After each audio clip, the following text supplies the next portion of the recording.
कैक पोट्टेले मी ऑब्झर्व केलं आणि त्याला विचारलं ऑफलाईनमध्ये का बाबू इथं जे इथं my brother Chandan became a director here हे वाक्य आहे, याच्यातला प्रत्येक शब्द जो आहे तो तुले समजते काय, येईल काय काय म्हणते. कारण पेपरले आजकाल विचारून राहिलो, कोणतं एक वाक्य घेते त्या वाक्यातला ह्या पार्ट येले काय म्हणते, ह्या पार्ट त्याला काय म्हणते, किंवा दोन पार्ट मिळून याले काय म्हणते, असं विचारणं चालू आहे. ह्या ट्रेंड आहे 2021 नंतर.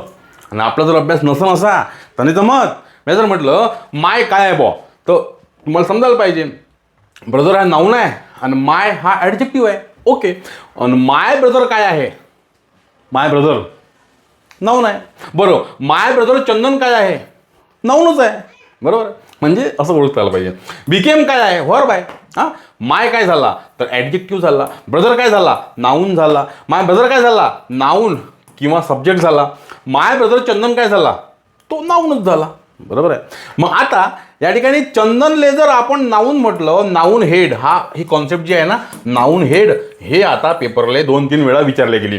हा नाऊन हेड आहे. माय ब्रदर चंदन, चंदन जर चंदन आहे मूळ शब्द म्हणून तो काय आहे, नाऊन हेड आहे.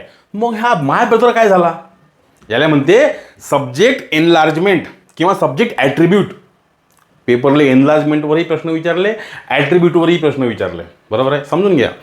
चंदन काय झाला मग, सब्जेक्ट किंवा नाऊन. बरं बिकेम काय झाला, हा व्हर्ब झाला. हा अ काय झाला, हा आर्टिकल झाला. डायरेक्टर काय झाला, काय झाला, my brother Chandan became a director काय झाला तर तो कॉम्प्लिमेंट झाला. बरं हिअर काय झाला, हिअर झाला ना काही ना काही, तो ॲडव्हर्बियल झाला. बरोबर आहे.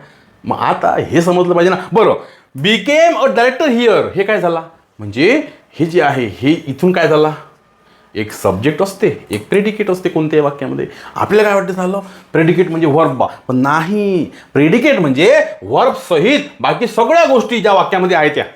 बरोबर आहे. आणि म्हणून माय ब्रदर चंदन हा नाऊन झाला, सब्जेक्ट झाला. बरोबर आहे. आणि बाकीचं उरलेलं जे वर्ब सहित आहे ते प्रेडिकेट झालं. पेपरला आलेलं आहे. प्रेडिकेटही विचारलं, सब्जेक्टही विचारलं आणि हे सगळे प्रश्न विचारले, शब्द विचारलेले आहे.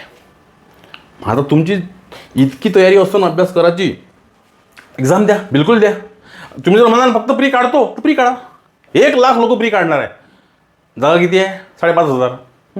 5,700 7 1,00,000 फक्त. मग तुम्ही 1,00,000त जाता काय 5च्या अंदर येता हे तुमच्यावर डिपेंड आहे. म्हणून आतापासूनच इंग्लिशचा अभ्यास करावा लागते. धनुर्धर बॅचमध्ये आपण हे सगळं शिकवलेलं आहे. डिटेल शिकवलं, बारकाईनं शिकवलं. तुम्हाला तिथं एक वर्कबुक दिलेलं आहे, ॲपवर नोट्स दिलेले आहे, सगळ्या गोष्टी आहे. आणि 24/7 मी अवेलेबल आहे.